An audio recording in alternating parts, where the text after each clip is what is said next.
On August 12, 1121, a much smaller Georgian army faced a massive Seljuk coalition near Tbilisi.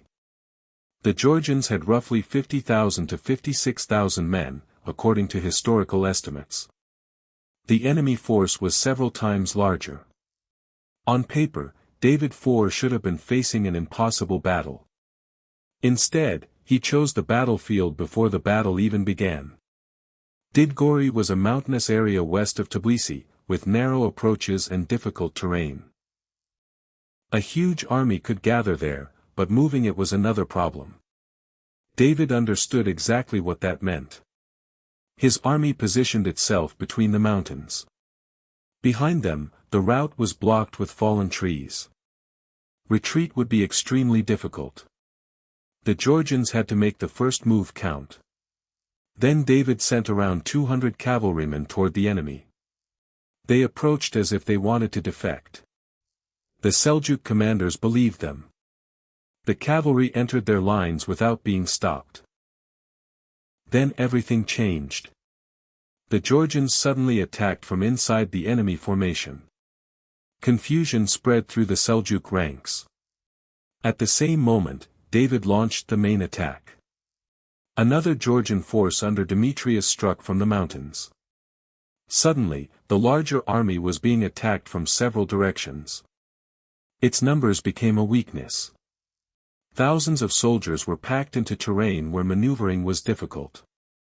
Georgian cavalry kept pressing the attack. The Seljuk formation began to break apart. Then the retreat began. What had started as a battle became a rout. The exact casualties are disputed by historical sources. The scale of the defeat, however, was enormous.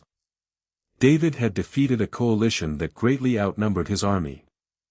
The victory became known in Georgian tradition as Zlvy Sakvarveli, the miraculous victory.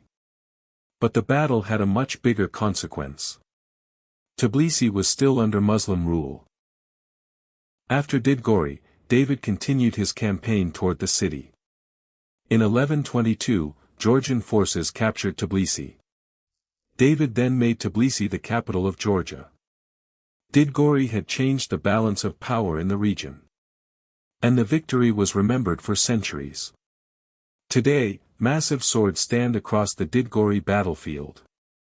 They were designed to resemble crosses, connecting the monument to the memory of the fallen. Every August 12, Georgians gather here for Didgoroba. The date marks the Battle of August 12, 1121. More than 9 centuries later, the battlefield still carries the story. A smaller army entered the mountains.